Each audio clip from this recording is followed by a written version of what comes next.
Hello and welcome to the maiden voyage of Aether and Ink. I am your matron of ceremonies, Penelope Hartley, and joining me today is Chris Lilly. How are you doing today, Chris?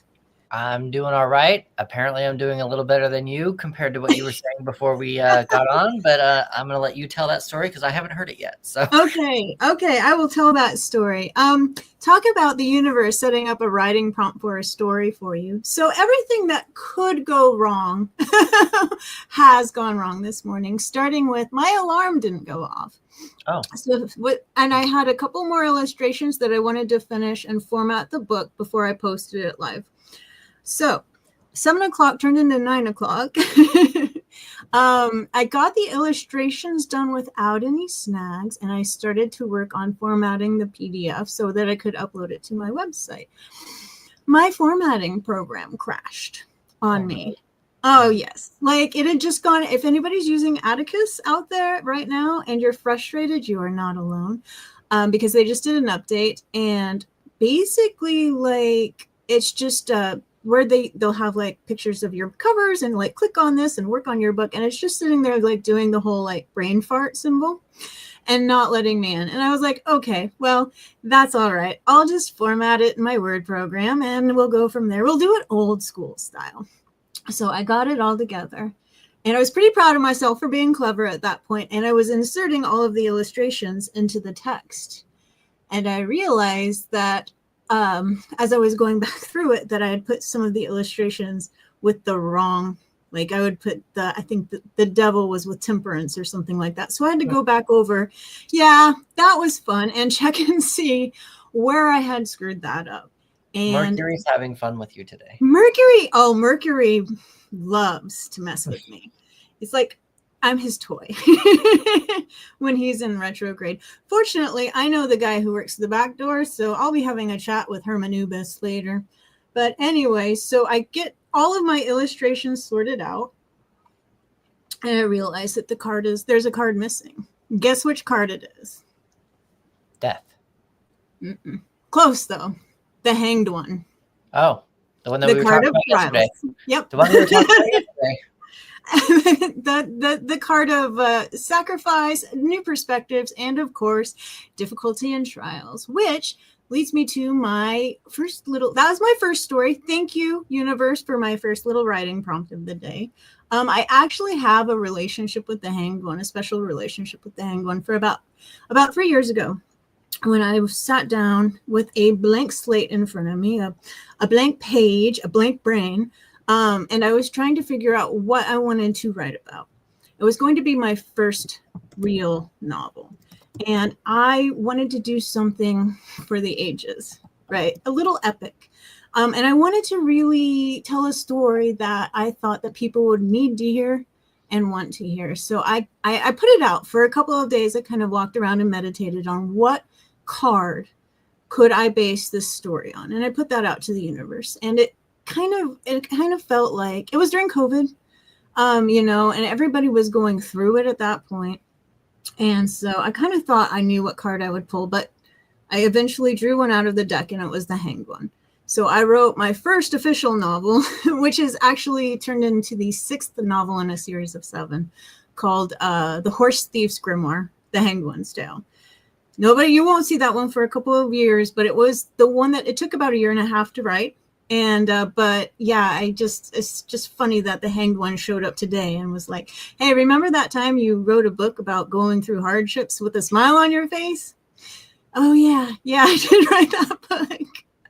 I'll try to look at it like there's nothing more satisfying than looking at everything from the larger picture point of view hanging upside down, right? So I'm trying to settle into that and ease into that. And that is my stories for this morning. And Chris, we are going to talk to you now. We have some questions. Me and this unicorn here have some questions. I got my cauldron. You have your cauldron. Oh, perfect. Beautiful, beautiful coffee mugs. Yeah. Yes, I love that one. Mine's what does it say on it? Witch's brew. Perfect. I figured tarot and it'd be a good conversation. And Oh, absolutely. Yes, you're in the right place, sir. Mine has hot chocolate or peppermint hot chocolate in it. It's not coffee, but yeah. Oh, that is so. I just put some hot chocolate and some peppermint extract in coffee. Yeah. It tastes like Christmas morning. Like, it's beautiful, Oh, right? I Like, never thought about doing it in coffee. Maybe that will help me actually like coffee.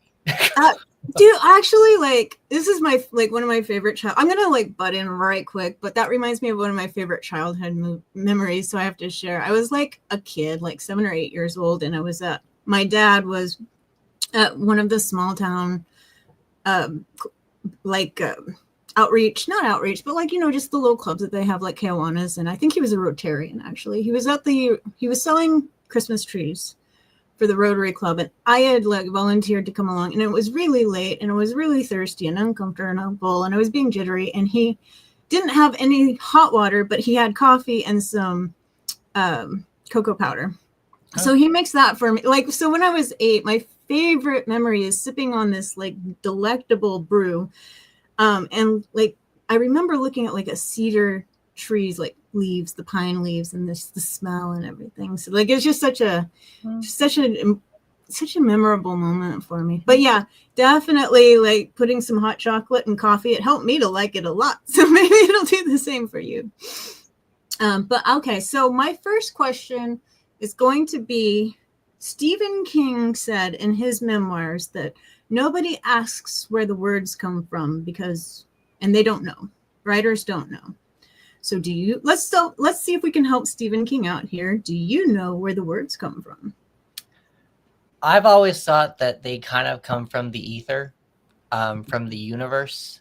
I actually follow a few spiritual people online who, the worlds that we all create actually are living and breathing worlds, different dimensions. Mm-hmm. And I like that idea because it kind of makes the world a little bit more real, the ones that we're talking about. Mm-hmm. And I saw a TikTok also recently about a person who was having problems writing, and she was like, it's all up in here. I have it all here.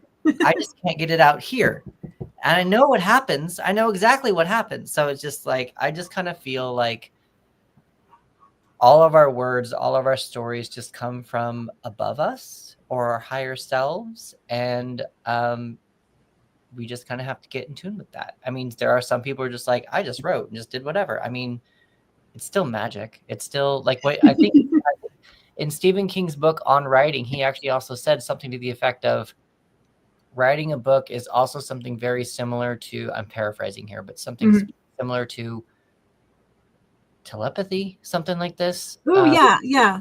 Is that what it is? Yeah, it's something like, I think it's that vibe anyway. Yeah, like this is the writer. Actually, you can actually show a reader can actually read a writer's mind, kind of a thing, or something like that, like something of that nature. And so I'm like, there's a magic to writing, and that's just what I believe. So I don't really know if I can give the actual direct answer about where words come from, but I do think that there is a magicalness to being creative and being a writer. So I'm just kind of going to tap into that and just go with it.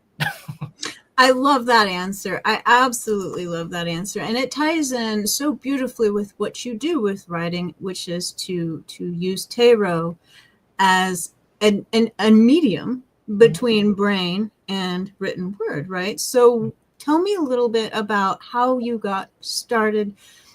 Well, how you got started in writing, how you got started in tarot, and even at what point you realized in your life that there was a little bit of magic in the world. So this is all going to blend in. I'm going to answer all of that in one big long story. So awesome. Please do. Not a long story. We have a time limit, but yeah. So I moved to Los Angeles in 2006. I didn't know what I wanted to be. I loved TV. I was like, what do I want to do? I was actually writing I was actually watching the Charmed series finale with some friends, and they were complaining about how one of the sisters looked. And I was like, why are you complaining about how one of them looks when this is the last episode that you're ever going to see of them? And this is before the comic books. And so right when that's when it was like, you need to be a writer, because I was paying attention to story. I wasn't paying attention to makeup. I wasn't paying attention to special effects, locations, costumes, none of it. I wanted the story. I liked the story of seeing these sisters, kind of a thing. So 2009 was when my reawakening was of, or not reawakening, but awakening of being a writer. I mean, I wrote in high school a little bit. I did a lot of fan fiction combining Power Rangers with Sabrina and Charmed all mixed into one, kind of weird things. I found them all on a floppy disk, so I have no idea how good they are. Oh, the floppy disk. Oh, a moment for the floppy disk. So that's amazing, though. I love that. So 2009, I went to UCLA. I learned how to write screenplays, and I was doing. I got a TV certificate on how to write 1-hour dramas. Oh. I took that and I created a web series called Just Us Guys. It's on YouTube. It's about a gay dad who has a best friend relationship with his straight son. It's Gilmore Girls with guys. So if you want to go to my YouTube channel, you'll see all the videos. It has a couple of different iterations just because it was kind of like my film school. But the one that you probably want to spend the most time on would probably be the video blog style one. So after that ended, I kind of went through a little bit of an identity crisis, and I was just kind of like floating around. I wasn't as creative because I was more focused. I was more freelance at this time. Shut that off. And so when I was freelance, I just wasn't really quite as creative as I wanted to be. And then 2020 happened with our happiness of, staying at home. And a lot of people were saying, if you don't come out of this with a new skill, you've wasted your time. And it really hurt me because I was like, I can't get out of bed. I'm so stressed out. I live alone. And I'm like, I can't see friends. I can't see people. I was a very social person at the time. Since then, I've actually become very comfortable being an introvert, but that's a different story. So I actually was like, you know what? A lot of people keep talking about podcasts. I'll just start listening to a podcast. And since I'm a writer, I found a writing podcast. And the writing podcast I found was Writing Excuses. And like, I started from the very beginning, and maybe 20 episodes in, I don't even remember. It was very early on. One of the podcasters said, Mary Robinette Cowell said that when she has writer's block, she pulls out her tarot cards. And then all this happened. I just went down a rabbit hole. I got tarot decks. I got certified. The minute that she said writing and tarot, I was like, oh, that could be a business. Done. Like, it was like immediate. There was no second thought about it.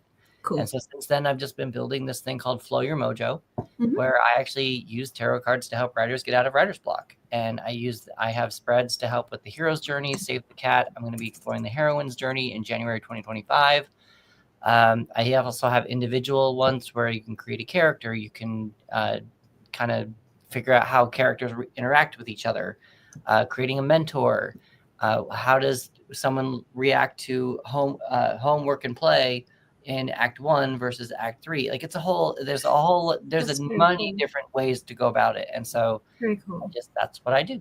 And now I am here, and I just released my own first self-published short story called Duncan, a Gay Teenage Witch. I am a TV writer at heart, so it comes from more of a TV writing realm to where it's more of like a pilot. It's a short story, and I'm planning on having it be like the first season will be 12 stories. Okay, cool. So right now it's an ebook. You can purchase it on my website if you go to my link tree. You can, and I guess I should put that in the comments. Yeah, absolutely. Drop all of that in the comments. But yeah, so that's available you can buy it on my website right now, but it's also on pre-order for Amazon. It's actually going to be released on my birthday on Tuesday. So I couldn't do pre-orders on my website because that's not the way it works. So they can buy it prior now, or they can wait until Amazon if they want to, whatever they want to do. But that's sort of me in a nutshell. That's 15 years in 5 minutes or less.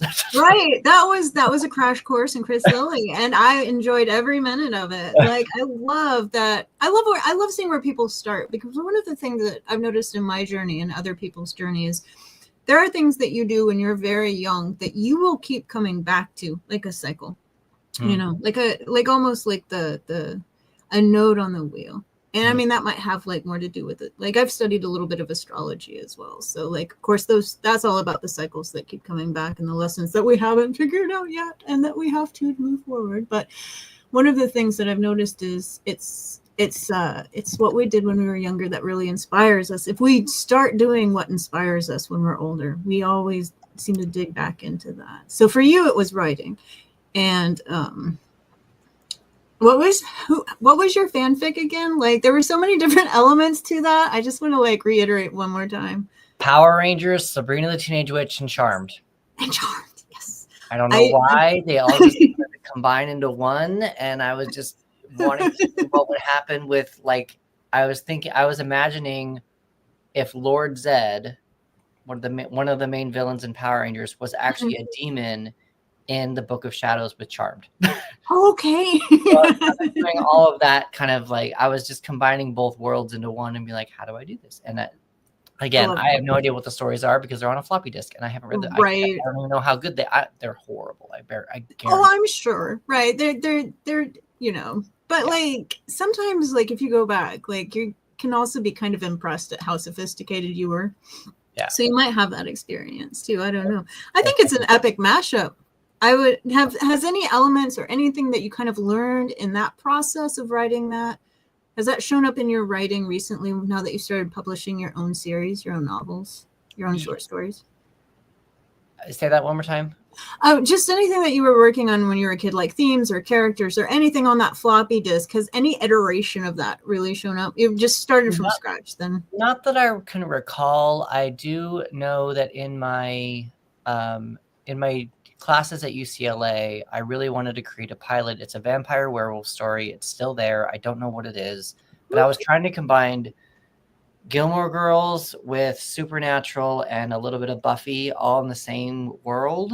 Nice. And I just was like, something's not working here and whatever. And that's where Just Us Guys was formed. I was like, oh, if I just take this out and create a whole story about gay dad, straight son references, fast talking, that's a whole different thing. And now I can deal with horror, supernatural, which is something rather over here.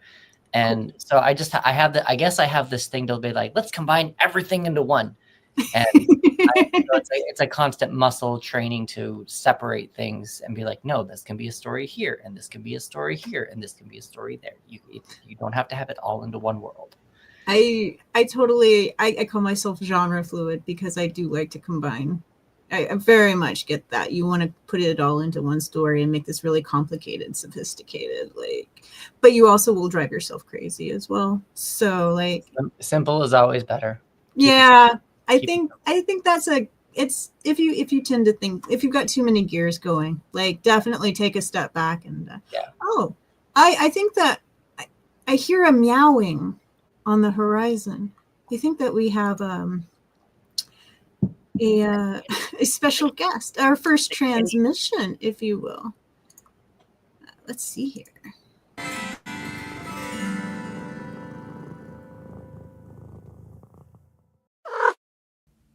And now it's time for a very special transmission from Miss Mirabelle.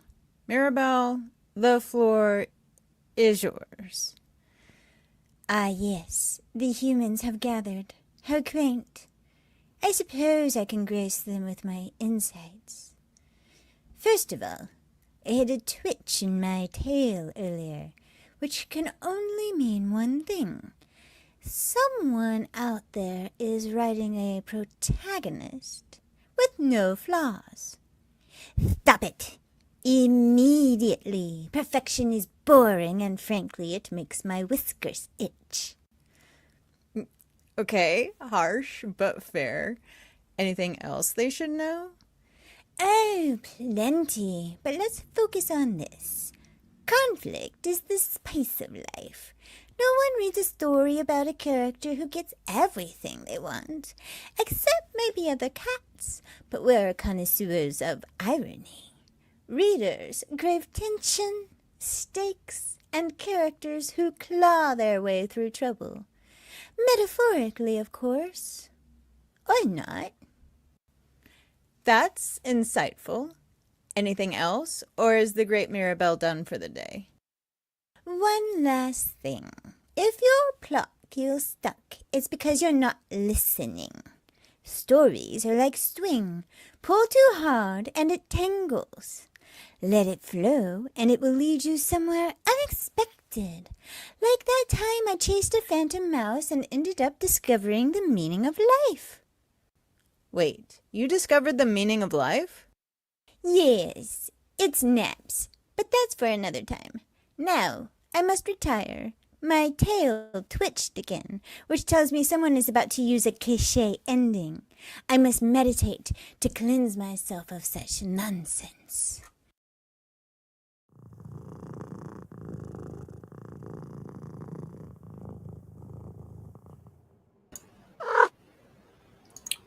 Well, thank you very much to Miss Mirabelle for imparting some catty wisdom upon us.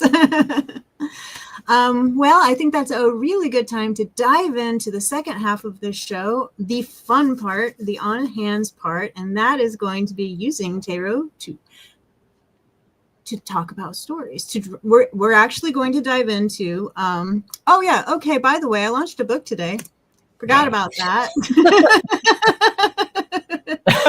Oh, hey, while I was running around not launching a book earlier.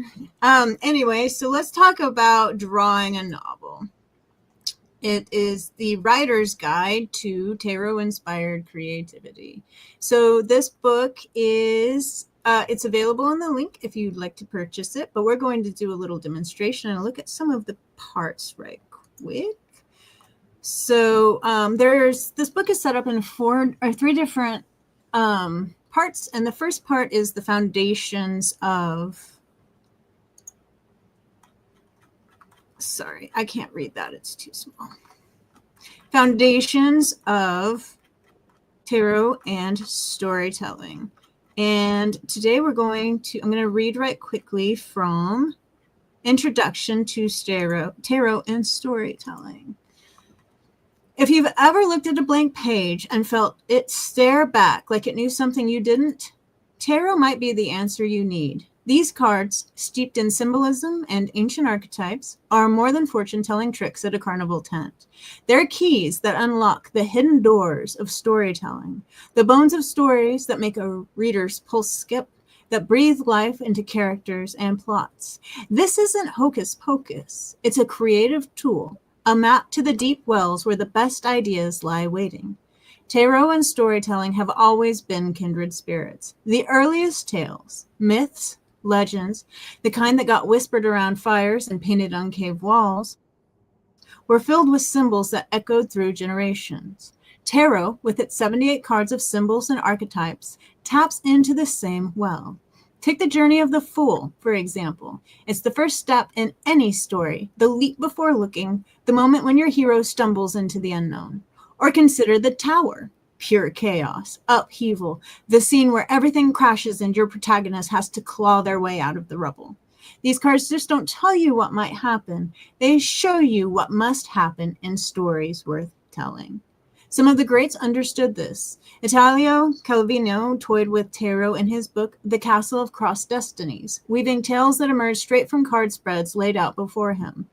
William Butler Yeats, the poet who seemed to have one foot in another realm, was known for using tarot and other mystical practices to fuel his writing. Even T.S. Eliot dropped hints of the tarot in The Wasteland, with the ominous figure of Madame Sosostris. Sosostris, pulling cards and speaking of the Hanged Man. That is just going to be a theme today, isn't it? These artists knew that tarot's deep symbols could crack open stories in ways logic couldn't touch. So, what's in it for you? When you use tarot as a storytelling tool, you're not just filling plot holes or sketching out characters. You're digging into the raw stuff of stories. Themes of love and betrayal, quests and revelations, fate and free will.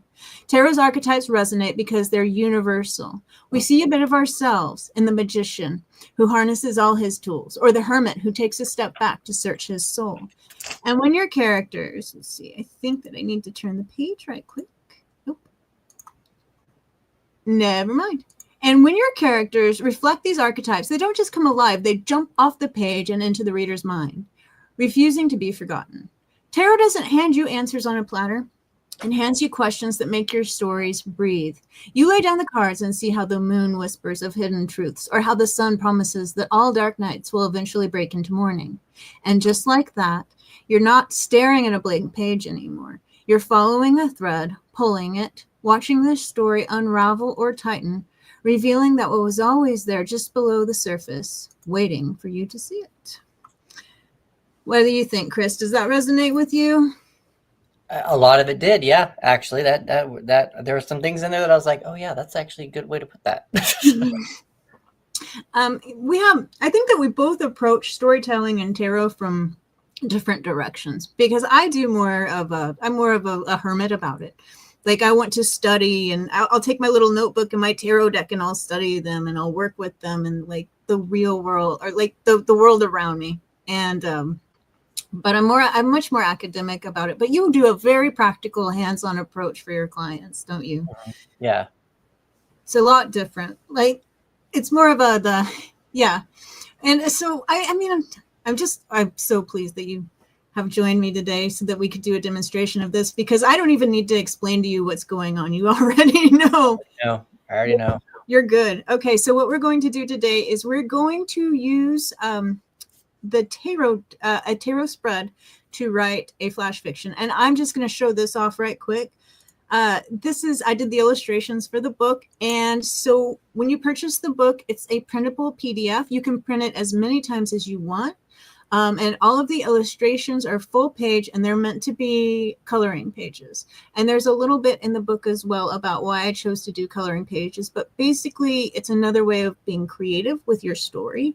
And also because it does rewire or reset your brain to take your concentration out of, if you're stuck or you can't quite decide how to approach something. Start scribbling on the tarot cards, because it really will help your neurons realign and your brain will start to relax, and it'll open you up to a more meditative state where I honestly believe that the words do come from the ether. I've had a couple of phrases pop into my head, just quite literally. And drawing is a thing that you can do to help channel that creativity, that inspiration, and help you create your story. So that's one of the reasons. Also, I like to draw. So that's a couple of reasons why I put them in there. And then I think that let's pass over the second part of the book is all of the cards, and their introductions and lectures, and each of them have a short 3-card spread. And then the third part has an appendix in it, which we will be taking from today to do the protagonist versus antagonist spread. Chris, did you decide if we will use a Yule deck for this? Yes. So it is December, and I have a Yuletide tarot deck. So instead of using the traditional Rider-Waite-Smith, I am using the Yuletide tarot deck, which has a bunch of Yule images on it. It's still very similar. The structure is similar to still the Rider-Waite-Smith deck.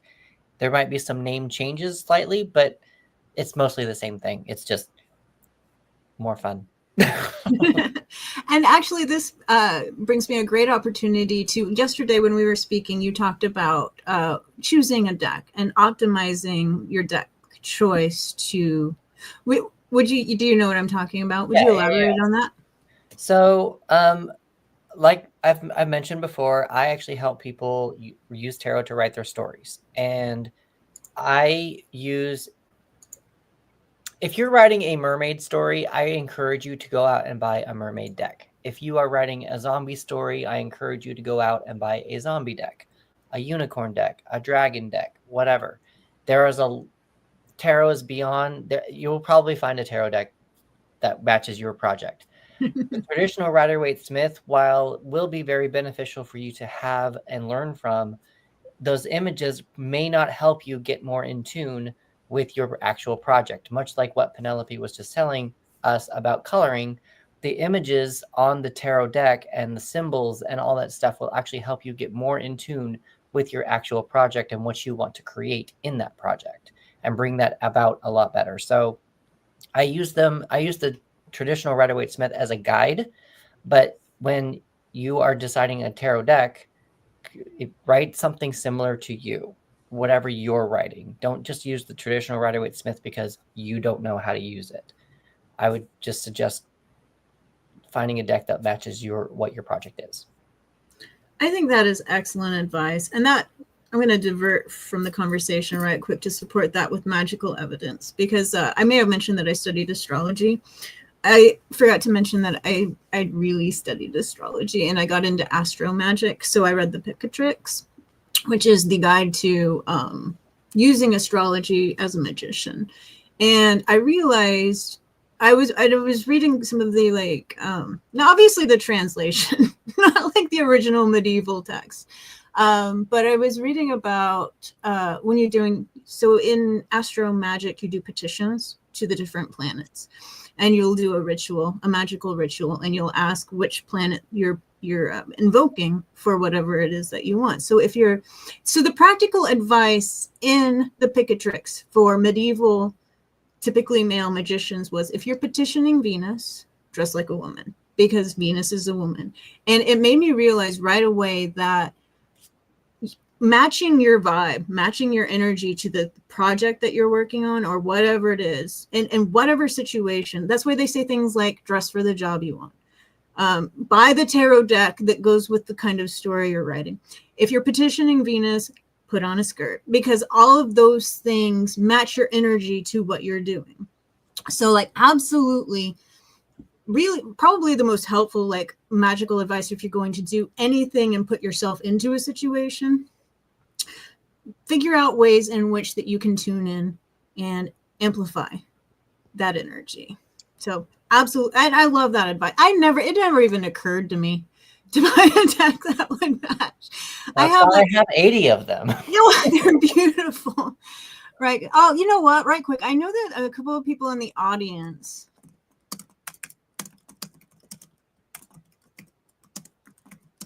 While you're looking for that, I'm gonna chime in with one last detail about choosing a tarot deck. Let's say that your favorite show was Buffy the Vampire Slayer, or your favorite TV show was Supernatural, or Stranger Things, or the Nightmare Before Christmas. And now you want to create your own world that imitates those worlds.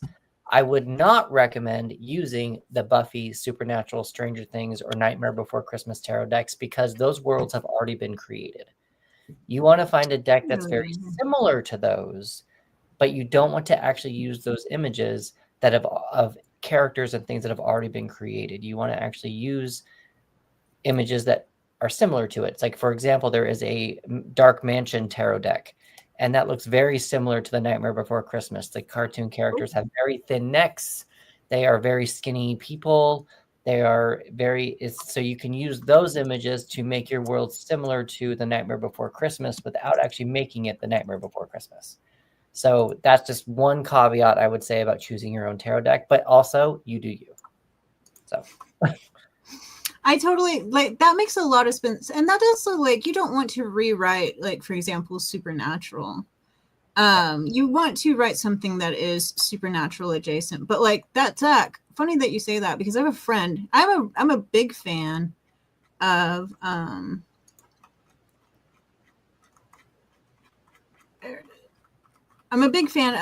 Supernatural, and so is my friend. And basically our relationship for the last 2 or 3 years has been sending Supernatural memes to each other.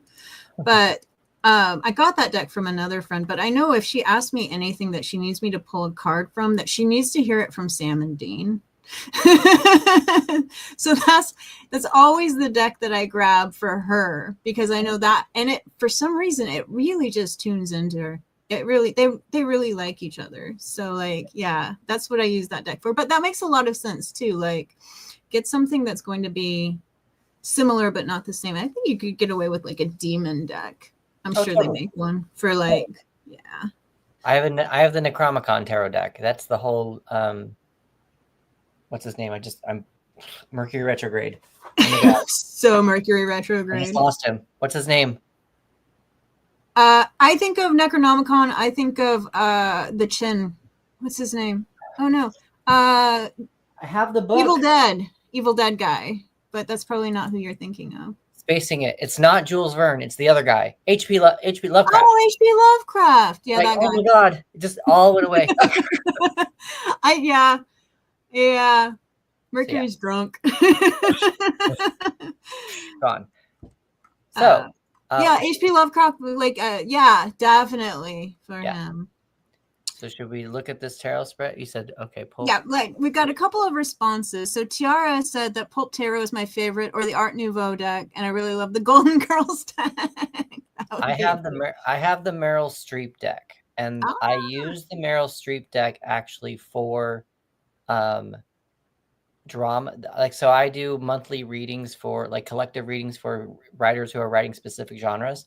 And I use the Meryl Streep deck for the people who are writing for drama, just because Meryl Streep is a dramatic actress, and she's a chameleon, and she's more dramatic versus comedic. So it just seemed to have worked best to use that deck for the drama readings. I love that. And she's such a good actress too. Like, she's got range, right? Yeah. And then ML said that he uses the Fairies Oracle by Brian Froud. Like, that name rings a bell. I think he does different artwork as well. I'm not a big Oracle person. Not a big Oracle person. No. Okay. I've got a few, but I like them for daily card pulls for myself. Like, I have a Unicorn Oracle deck that I really like for that, but never really used them in a spread before. I think that my experience with them. Have you ever? Last question, and then we're going to hop right into this writing exercise. But have you ever used the Lenormand before? Or had any experience? I have not used that one. I've thought about it. I need to, just to expand my knowledge on tarot, because I got the Rider-Waite-Smith down. Right. Yeah. But, I need to look at Lenormand. I also need to look at the Thoth deck just to expand my knowledge, just to expand it, but I just haven't gotten around to it yet. That's the one I use is based on that. And it's more chanting and like weird visuals in the background, but like it's just the one that I picked up at Spencer's like 25 years ago, and it's always been the one that I've worked from. So I've had to actually switch to Rider-Waite-Smith, which has been a little bit of a challenge because the Aleister Crowley like messed up the card armor in a couple of places. So I sometimes get confused, but yes, Lenormand I think is like almost like writing. Like, you could it kind of crafts its own sentences with the way that it works. And it's very practical as well. I think that they say that tarot is the Rider-Waite-Smith is a little bit more spiritual, and the Lenormand is a very kind of almost talky action kind of thing, which as a writer appeals to me because language is my thing too. So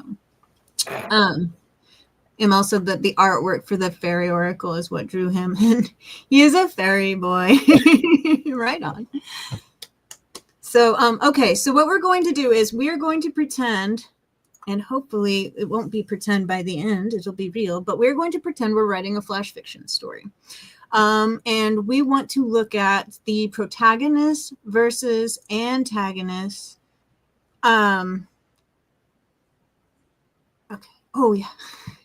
Let me see if I can do that. There we go. All right. Oh. No, that's not gonna work. We're gonna pretend that we're gonna fly around for a second, and let's do this because they've kind of seen the spread and what it looks like. So we want to see. We can always see it, and you can always bring it back. Yeah, and we can do that at the top of the card, and then we'll go back into. I like that. Thank you. Sorry, Mercury, right? He being silly today. Ugh. So anyway, yeah, I'm gonna. So we're gonna pretend that we're writing a flash fiction story, and that we are going to make it a Christmas rivalry because we are going to use the Yule deck to be festive, and we're going to yes, there it is, there it is, and then we are going to discover every story has a good guy and a bad guy, right? On some level. I mean, there's three different stories you can write: man versus man, man versus self, or man versus nature, but they've all got that versus in there. And this could be, I don't know what kind of story we're going to write. Is it going to be an argument over Christmas dinner? Is it going to be Santa Claus versus Krampus? We don't know yet. We're going to ask the cards what kind of story that we're writing today. That is going to be, it's going to be so much fun. Who is your, and we've got a banner going for the people who are keeping track at home. Who is your favorite villain in a Christmas story? Not a Christmas story, any Christmas story. Who is your favorite Christmas villain? There we go. Or it doesn't have to be Christmas. It can be whatever winter festival. Float your boat. You can be Yule. It could be Hanukkah. I don't know that there's everything that is associated with Hanukkah in my mind is that SNL guy. Yeah. Yeah. Adam Sandler. Adam Sandler. Yeah. Yeah. The 8 days of Hanukkah or whatever it was that he I'm did. actually looking for a Hanukkah tarot deck. If anybody knows one, because a lot of Jewish symbolism is in tarot, and I'm looking for a Jewish tarot deck. So if anybody has one, comment below or send it to me on my website. Like if you look at the comments earlier, chrislilly.tv is my website. I am interested. I am looking for that. So just throwing that out there. And I threw your URL back in them. Got it. Okay, so we don't know what kind of story we're going to write. I'm going to write stuff down, and Chris is going to, because he is the far better reader, I can guarantee you that right now than I am. He is going to be reading the cards, and we're going to be crafting a story based on protagonist versus antagonist. One more time. So our first card, I guess I can throw this up right quick. Our first card in the protagonist versus antagonist, number 1 up in the top left there, it is the protagonist goal or desire.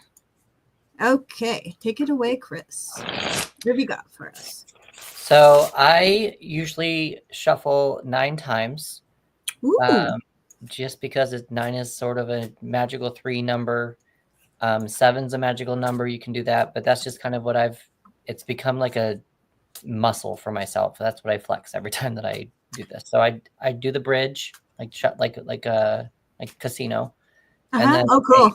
Then I take the middle. I just did this. So I take the middle and I do side. That's 1, middle, side, and then that's 2, and then I do 3, and then I cut the deck, and I do cut and move it to the front, and then I take another cut and I move it to the back, and then take another cut and I move it to the front. I love that. It's a lot of different shuffling ways to do it. When I learned tarot, I learned it in the pandemic, and people were like, no touchy, germies. And so a lot of tarot readers will have you have the clearant cut the deck and have them touch the cards to get their energy into it. I don't do that. I actually, whenever I'm meeting with someone in person, even if I do it online, I actually write down I have them write down their question and whatnot. And I'll put the piece of paper into the deck and shuffle it that way, so that way the deck kind of gets to know their energy and what they were trying to do. Oh, okay, cool. Okay, that's my own little tidbit. Anyway. No. Is your deck, I mean, because I kind of rambled a bit about the intentions for this. Is your deck, I mean, it seems like it'll be pretty jovial because it's a Christmas deck, but like, is it cool with that, or do we need to come up with a specific question at this point? No, I just chose a character. We said we were doing a protagonist, so I did a protagonist. That's all. Okay, cool. We're cool. All right. Yeah. Good deal.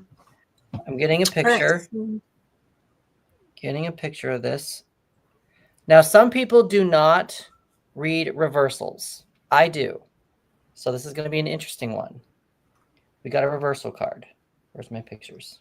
This one. For the protagonist. For the protagonist. Ooh, that's interesting. So we have Father Christmas in reverse. Oh, wow. So Father Christmas in the deck is related to the Hermit card. The Hermit card is about, he's usually an older gentleman, obviously, older gentleman. And he is searching. It's usually a hermit. Sorry. Many things just tried to come out of my mouth at the same time. That's so okay. The hermit. So being a hermit is you retract yourself from other people. You're not as social. You want to spend time alone. You don't want to talk to other people in general. The Hermit card in the tarot is more about spending time by yourself, gathering information so that when you're ready to share that information, you are legit, or you have something to say, or that kind of a thing. With this being in reverse and with the Hermit being in reverse, I'm going to say that our protagonist, their goal is to make people a little bit more social or bring people more of a community together. Because this is the protagonist's goal, it seems like there might be in this world that we're creating.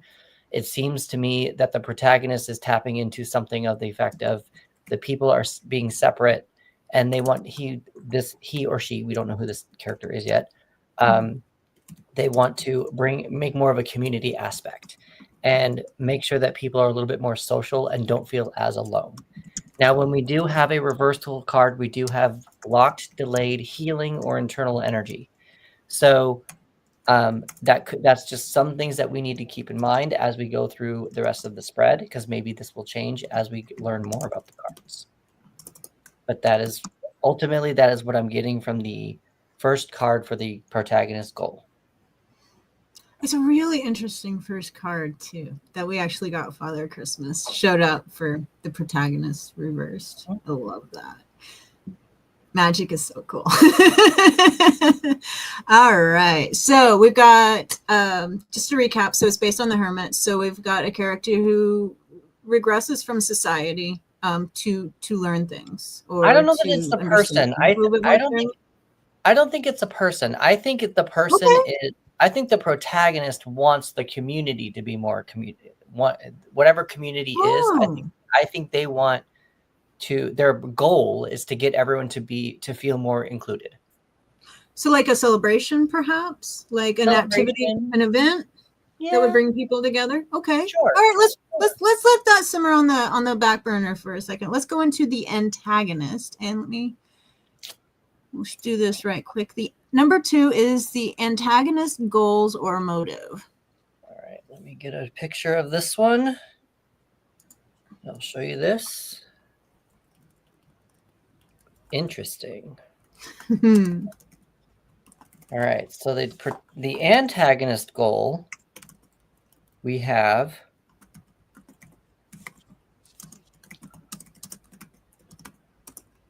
I'll let you. Oh, yep. Make me big. There you go. This is the 6 of good cheer. Okay. Now, the 6 of good cheer is the 6 of cups in the tarot. And the 6 of cups is usually a nostalgic card. Usually whenever this card comes up, it is more about happy memories or something of childish things, like we were talking about coloring earlier. So something a little bit more of that kind of a nature, as it's more happy times, not as, because when times were easier. Because back when you were a kid, all you wanted to do was play with your toys. You didn't have to deal with other people's emotions. You didn't have to pay bills. You didn't have to work. You didn't have to do. You just wanted to play with Barbie. That's all you wanted to do, and it was just easier times. Yes. So, in that being said, with this being the antagonist goal, I'm kind of getting a little bit of a, like, his goal is to bring back.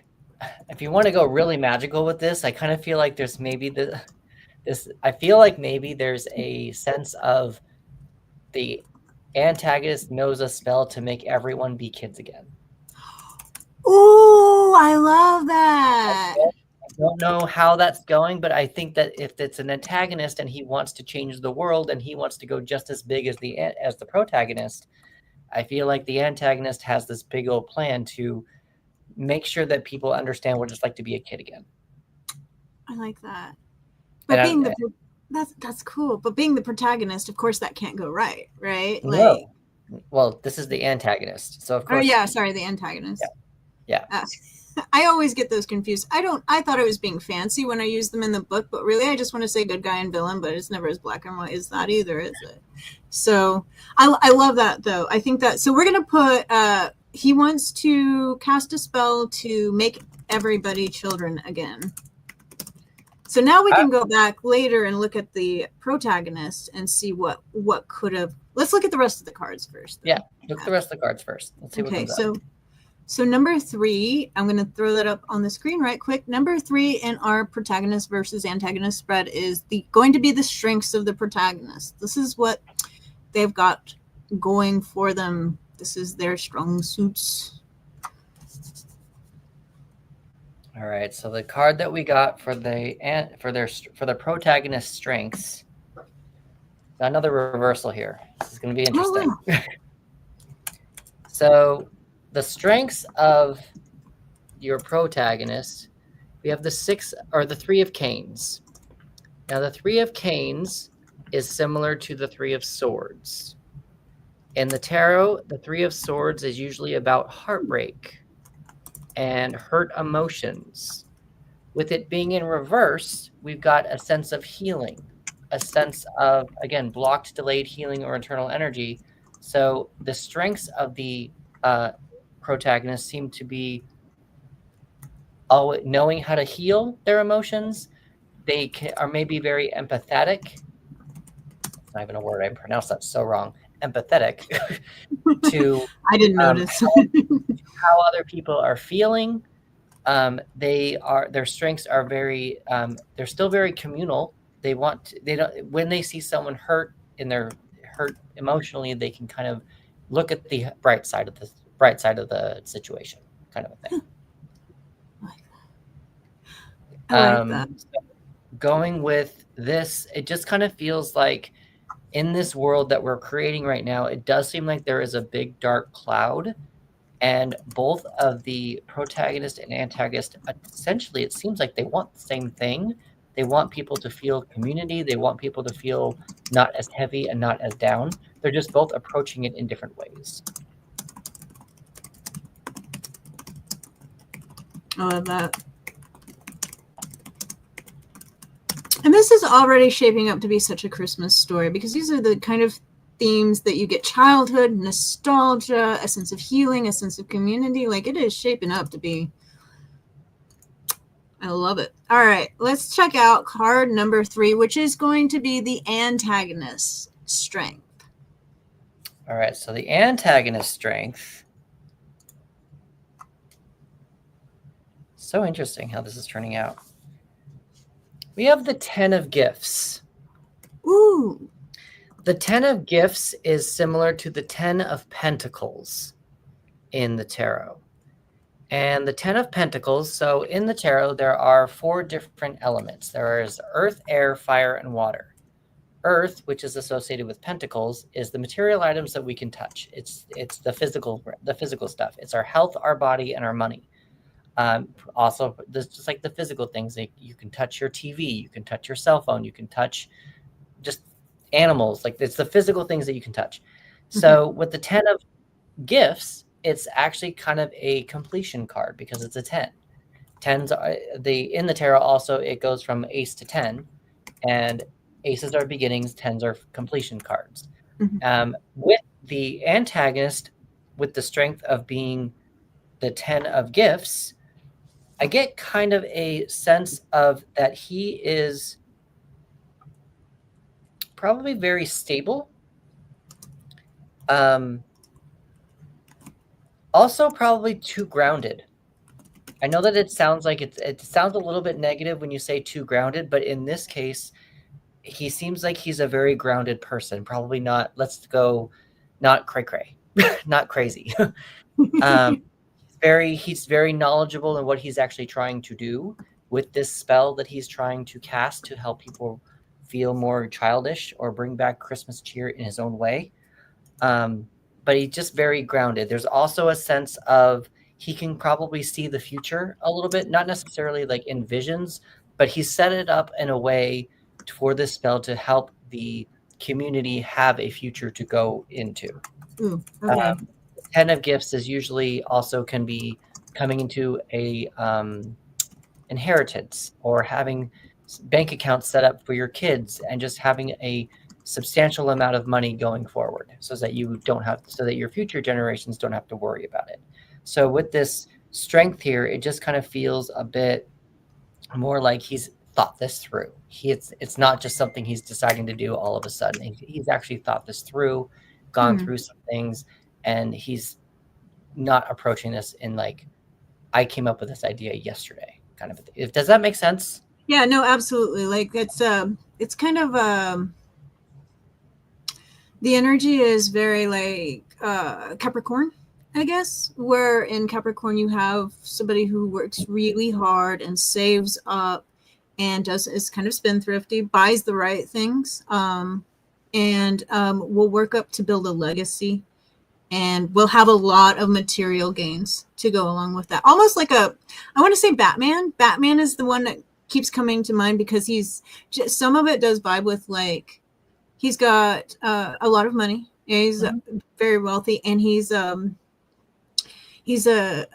what is the word for it when you go out? He's a vigilante. So he's trying to help, and he's using his money to do that. But his means are always, the rest of the Justice League kind of always like, you're not really supposed to do it like that. And so I mean, like, so it's almost kind of like it's got that vibe for me a little bit. Is that in tune with what you're kind of? Yeah. But I like this part about the community. Like, I think there's a really important line that you said in there. He can see the future for the community. Like, he can see where the community's headed. And I think that might be one of the reasons why he's been thinking a really long time about how he can help. Yeah. So his money and his materialism and his overly groundedness are going to be like, he's going to be the mountain to beat, right? He's going to be that kind of.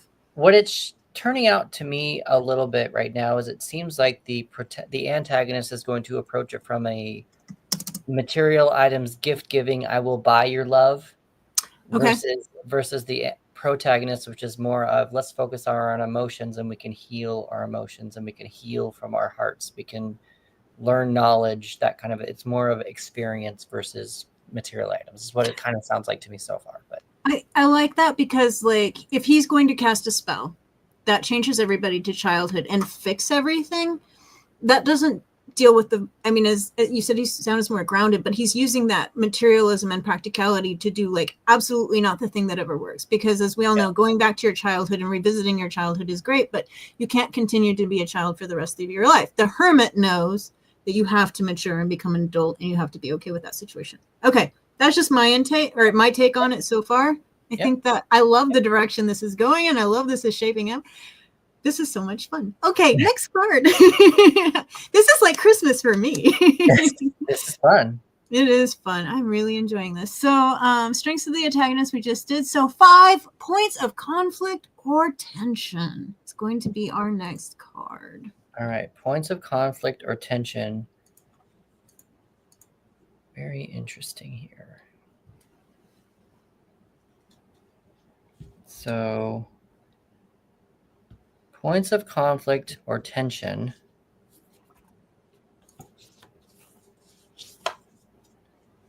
Here we have the Star card.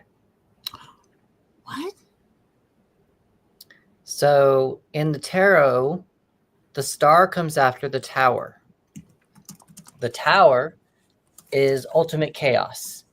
It's you've avoided something for so long that the universe is now going to step in and take care of it for you, and you're not going to like it. You're not going to be able to control the outcome. You can't control what other people think, feel, say. You can barely control what you do in the situation. It's just things are happening all around you, and it's just utter chaos.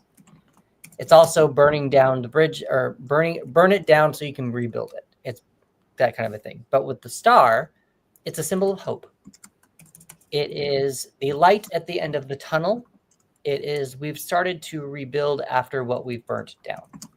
So the card was, it was the, what was it? What was the card? Which one? What was the card? Oh, just now the Star. No, but was it in the spread? Oh, I'm sorry. Conflict. Yeah, sorry. I was like, I know. What? The points of conflict or tension. I love that card, by the way. Like, of course, the Star is the star on top of the Christmas tree. So we might have to see where this goes, but the number one thing that I'm seeing mostly about the conflicts and tension is everything that's happening. Everything that's happening down here at the bottom. all these different, you've got angels and Santa and all these different like material symbolisms of Christmas or Yule or whatever. It almost feels like the conflict, again, we might have to come back to the card just to see what else is up, but it just feels like the conflict is more all happening down here, and it's almost like the answer is nowhere in like near them right now. And it feels like it's more like up in the ether. It feels like they are both too grounded, maybe. With the star being way up north, we can go again North Star, we can go outer space. And then also with trees, we think about how we climb down the tree or we climb up the tree. So right now it just kind of feels like the conflict, maybe both of them don't have the answer to what this Christmas story needs. North Pole. The North Star and the North Pole too, if we're doing a Christmas North Pole. thing. Yeah. But Santa? it just kind of feels like, you know, we've got reindeer, we've got ciders. We also have a broken sleigh. We've got the remnants of the tower and how to rebuild from that. Yeah, I like that representation too, because it takes into account the tower, which is those two cards. I mean, they're very much, you start to get into the plot points of the Arcana at that point. I just realized I don't have to take these pictures. I can just hold up the card. You could. I was gonna let you go with it. Like, I was cool with it. But you could. I think what I eventually was going to do is I need to take a picture of the whole spread. That's what. There you go. I see. You were like, I don't want to. It was Mercury. Mercury was like, let's overcomplicate everything because that's fun. Blame it all on Mercury. I'm sorry, guys. Yeah. But so we might want to come back to the conflict a little bit later, just to kind of see if something else comes up. But it just kind of feels like. It just feels like they're both approaching this from a different perspective that shouldn't be approached in the way that it needs to be approached. I think that they both have, or almost to me, like there's a sense of like what should be done. What is hope? What does hope represent? And they're both kind of approaching it from two different sides of the tree without actually, might be even like can't see the forest through the trees. Yeah. Can't see the star through the forest. Maybe even like something like that. Yeah. There's anyway, so let's leave that one for now, because you don't always know. Sometimes you have to kind of put the pieces together when you look at it the second time. We got about 20 minutes, so let's do it. Let's do it. So we're almost there. So card number 6 is the weaknesses of the protagonist. And what do we have for the protagonist weaknesses? Interesting. What is it? So remember how the strength card for the antagonist was the 10 of gifts? Uh-huh. The weakness card for the protagonist is the 10 of canes. What? Yeah. Oh my gosh. That's terrible. That's an awesome weakness card, but that's terrible for that character. Tell them what it means. So again, the 10 of canes is the 10 of swords. The 10 of swords is our thoughts and communication. And the 10 of canes is something is done. Something is over. It is dead. It is gone. You cannot fix it. You need to move on from it. It is done. So someone just slammed their door in my apartment. I feel like with this weakness, it almost feels like the protagonist is, it's my way or the highway. It's I'm thinking of this. It is done. You cannot change my mind. That's kind of what I think the weakness is here. There could be a lack of communication as well, since we are dealing with something being done. So maybe they still want community, but it feels like they're forcing community on people who may not want community. An interesting point, just going to throw out right quick. Like, oftentimes the flaws that you see in other people are the flaws that you haven't dealt with in yourself too. So like somebody wanting everybody to get together and have a nice time might not be able or willing to get themselves out there and have a nice time too. So okay, go ahead. Sorry. So that's just kind of what that's probably the weakness that we've got going on with the protagonist. It just seems like something's done. Probably something is dead. They've accepted an ending, it seems, but it's probably they've accepted an ending that is words. They've accepted an ending on the negative side and not looking on the positive side of what that ending could bring them, kind of a thing. Okay, so if it's the hermit, right? So the guy had to accept some sort, like, I'm just getting like his wife died or something, and he went off to be a hermit for a while, to be by himself, to kind of cope with this ending, this 10 of Canes. And then he's like, okay, now everybody else needs to come back together and we need to celebrate again, or something like, just something like that. He went off to kind of deal with whatever this weakness was, but he didn't deal with it, but he decided everybody else had the problem for some reason. Something like that. Yeah, I mean, that's not quite right, but like, I just feel like he maybe part of this protagonist's weaknesses is why he was a hermit in the first, he or she was a hermit in the first place. Well, Maybe not. I'm getting a sense that the hermit, the protagonist, is not the hermit. Oh, okay. That's right. You said it's an event. Right. We pulled the card as the goal for the That's end. right. Yeah. Pulled the card for the actual protagonist. I love that you're keeping me from like floating off into the ether. Yeah, I appreciate that so much, because I will.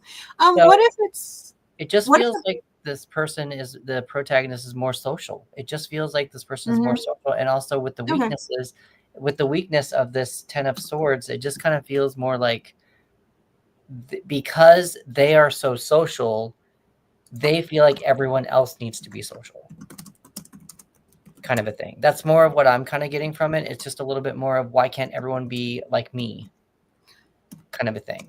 Okay, I like that.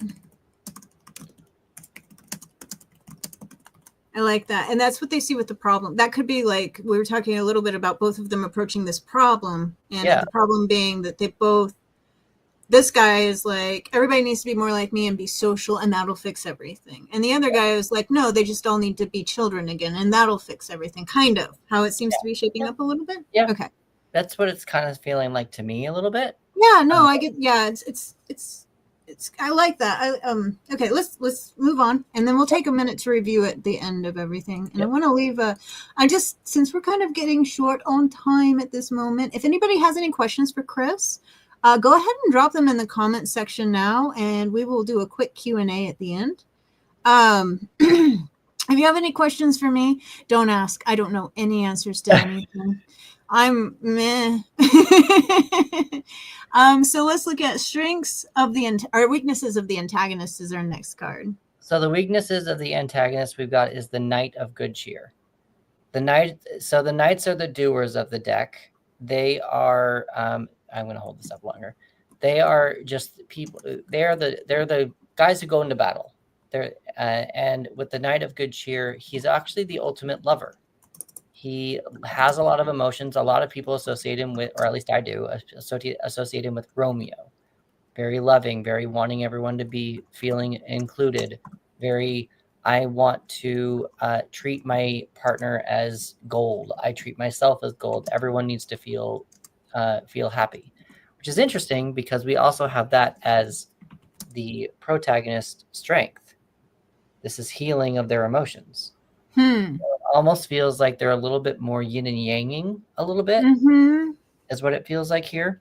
But with the weaknesses here, I feel like the antagonist is letting his emotions control him a bit too much.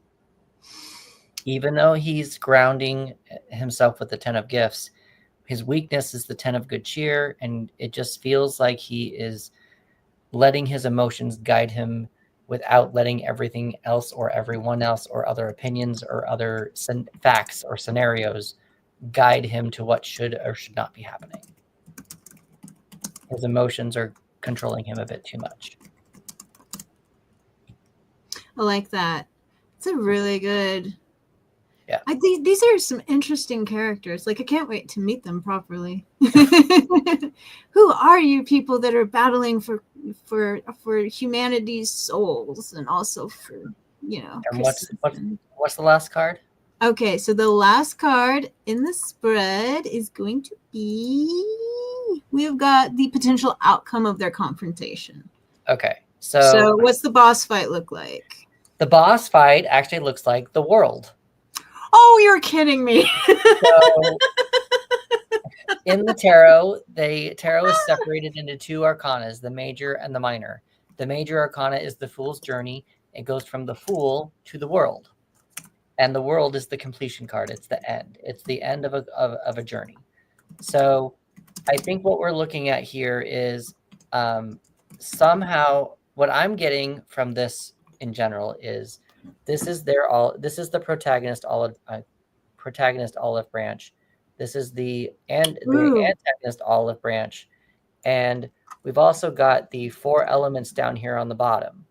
What I'm kind of getting, because we had a weakness in the protagonist and a strength in the protagonist and a weakness in the antagonist that kind of mirror each other. What I'm kind of getting is that 2 of them probably had 2 of these things and 2 of them had the other elements. Ooh, so in this finale, they discover this fight, this whatever the ending is, they discover that if they both work together, they can create a more harmonious area. That's great. A more harmonious situation. So with the hermit, or with the protagonist wanting people to be social, it almost feels like there's whatever's happened with the antagonist, and this is probably gonna have to be going into like what's creating with the story and like going more deeper into it. I'm sorry, that was story time. I forgot I was taking notes. Oh, it's all good. I can watch it again. I can keep talking. Yeah, I'm enjoying this. Go ahead. It just kind of feels more like I think that the antagonist is antisocial, like we've talked about with the protagonist wanting everyone to be social. Why is it we don't want people to be lonely? We don't want people to feel alone, all this kind of stuff. I think that the antagonist feels that. And with this ending, somehow a word is said, a sentence, and we don't want to go Batman versus Superman just because both their moms are Martha. They stopped fighting. It's stupid. Anyway, but it feels like there is something that was said from the antagonist to the protagonist saying, this is why I'm lonely. This is why I want people to be kids again. This is why I'm doing what I'm doing. And the protagonist is like, oh, now that makes sense as to why people want to be alone. How can I use that to strengthen people and help people heal? Oh. So there's a little bit more of a compromise going on when they're both kind of coming together and doing that. Now, I don't know who this person is. Yeah. I don't know who that person is, but there might be some random girl that they both fell in love with earlier. Ooh, and maybe there's like a love triangle situation going on with this. And she somehow brings them together and does something of that nature. I think that we might need more time on the story to figure it out. But also, we also have, again, we wanted to go back to the star, so a symbol of hope. So I wonder if there's a connection with the symbol of hope here. Yeah, especially since they're both major arcanas. Are those the only 2 major arcanas? Well, you got the Father Christmas reversed as well too. So no, we have. I think that the star and the, oh my gosh, it's almost like, okay, there's a lot of really good trappings for a story here, but it's also like, okay, that's a really good, it's a good place to start. I'm just trying to figure out like how do you'd have to sit down and start putting the pieces together, right? I like this for plotting. I really like this for plotting. Well, what I'm going to do here is I'm going to take a picture of the entire spread. Thank you. Yes. And we can look at it this way. Now, again, this is going to be, this is the last way of how you would read a tarot card or a tarot spread, is you would actually look at this and you can actually look at all the cards combined and you can visualize the story more and see what connections. And from here, we can see like trees that what are different. Like if you look at this too, we had the strength in the antagonist. There's also the star. There's a tree in the star. So is there a connection there? We have canes in both of these. This is the strength and the weakness of the protagonist. So both swords, thoughts and communication. So then you're just kind of looking for, then you start looking for consistencies and similarities and so how the cards talk to each other. And that. so with that spread, I mean, we don't have a lot of cups on here, which is, we have 2 cups, which is actually more on the antagonist side, which is also very interesting. Yeah. So I'm just kind of, what I'm mostly kind of getting from this is a good starting point. I don't necessarily know that and that's kind of what I also want to also say for people who are watching as well, is when you have and use tarot cards, just because what you have on the table at first doesn't mean it's going to take it. That's what you need to stick with. It might take you to other places. It might take you, it's kind of just a start. It's tarot cards help you not look at a blank page. That's ultimately what I tell people, is that just because you have the star here for their conflicts, it just probably means there's probably one major conflict. It's the one thing that they're both highlighting. It's the one light that they're both highlighting versus all the darkness that's around, that they're paying only attention to that one star kind of thing. Yeah. So that could be just the one conflict, instead of focusing on it almost feels like, again, like what we were talking about with everyone wanting to be social, with the protagonist, everyone wants to be social. The antagonist seems like he feels alone. So they're both kind of they're hyper focusing on their own conflict and not bringing the conflicts together. So that's kind of what I'm getting from this. That was amazing. Does that all make, I don't know if that makes sense at all. No, it was amazing. No, because it's a process. It's always a process. Like, one of the things that I've noticed too is I'll get a card and it'll start me thinking about something, and I'll set off a chain of events where I finally get to the thought I was supposed to get in the first place. Had you given me the right card for it at the time, I never would have picked it up. I love that. I'm trying to think of, like, I want to continue with this story, and I want to let people who want to be involved to participate in it. I'm going to figure out how to, I love this. So, like, yeah, so I mean, like, there's so many ways of looking at this. Like, I see, like, in terms of a setting, even I see the blue background, you have the blue cloth down there, and you've got a lot of the trees. So I'm seeing it happen in like a little snowy village in the forest. So that the visual imagery helps me figure out where I want to set this. It feels very much like a village. A village that has been affected by something that has kept people apart, or some event that has, or they've just, like, they've grown up and they've gotten busy and they have jobs. And how could you talk about that metaphorically in this story? Like, adulthood as a disease that one guy has enough money and enough love to fix, and the other guy has the information, and I'm trying to think. So that's, and the spirit. So, even setting it in terms of, like, the elements that are involved in it as well. You could say that if we were looking at, I like this idea of them both being diametrically opposed but working for the same. That's where it really feels, especially with the star hanging above everybody. And it's a Christmas story, so, like, you want a happy ending, and the world showing up. Yeah, you want everyone to be happy. You want everyone to be together, and it's just happiness. But like, it's okay, and I think there could be things to say that it's okay to feel alone sometimes, but sometimes you need to work through those feelings. I wonder, actually, too, if the protagonist, I kind of feel like the protagonist is, I wonder if they are so social because they feel alone. And it's almost like Lucky. It's like Lucky from Britney Spears. As out there as she is, she still feels like she's alone. And with the antagonist, he feels he's alone, or she, whoever this person is. But now they're putting their loneliness out for the world to see. Oh, interesting. So, like, they're both kind of attacking loneliness. It feels like this is a Christmas story attacking loneliness. And they both just need to come together to understand that they both kind of feel the same thing. I like that. Yeah, that sounds like a really good, I think that, oh my gosh. So what I want to do with this is I would like to continue. It just goes deep layers. It does for, like, and I'm like, okay, well, this is definitely not going to be a flash fiction. It's going to be at least a short story, but what I'm going to attempt to do is write it out. And would you like to help me co-author this little guy? Sure. I'll send you we can both draft it. Well, we can talk about that later, but I would like to at least complete this story and see if we can get something that can be read before Christmas or something like that, because it sounds like it definitely, see, that's what I love about tarot readings. Like, we were like, let's write a Christmas story where something, talking about some issue and there's a protagonist and an antagonist in Christmas, and the tarot deck showed up today. I love that. It showed up, and your interpretations were just so on point, especially in, like, how writing works, how tarot works. You are on point with everything. I am so grateful that you showed up for the show today. Well, we need to also remember just to tell people first drafts always suck.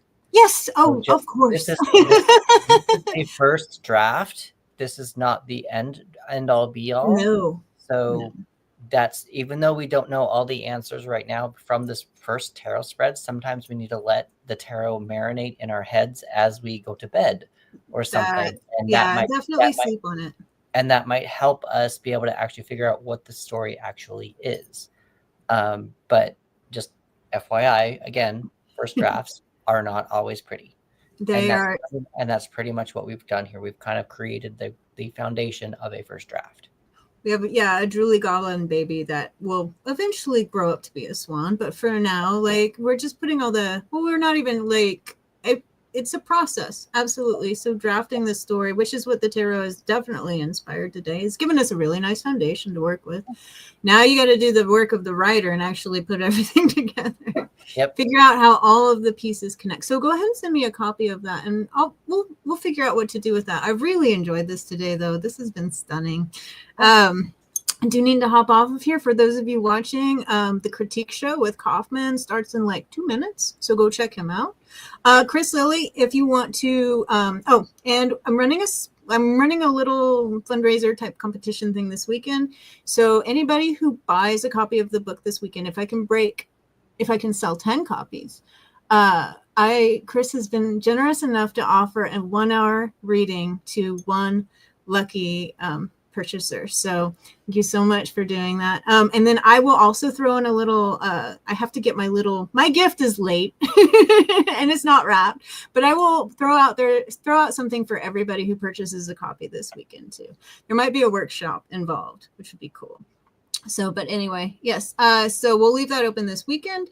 The link to purchase is in the description, as is links to Chris's website and Linktree. I'm going to add your Linktree in there as well.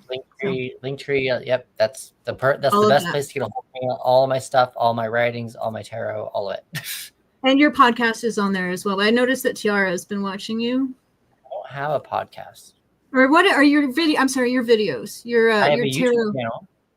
That's it. That's going to be on your link. Yes. Yeah, I have the channel. Podcast. That's me.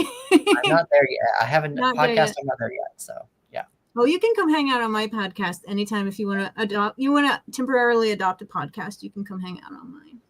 So Perfect. We can talk tarot. We can talk tarot until the cows fly off into outer space. So I can anyway, talk to it forever. So thank you for having me. Yes, I hope you guys coming enjoy. on. If you have any questions, anybody has any questions about tarot or whatnot, just feel free to come on over into my world, and will be happy to answer them. So thank you so much. All right, bye guys. Have a good day. And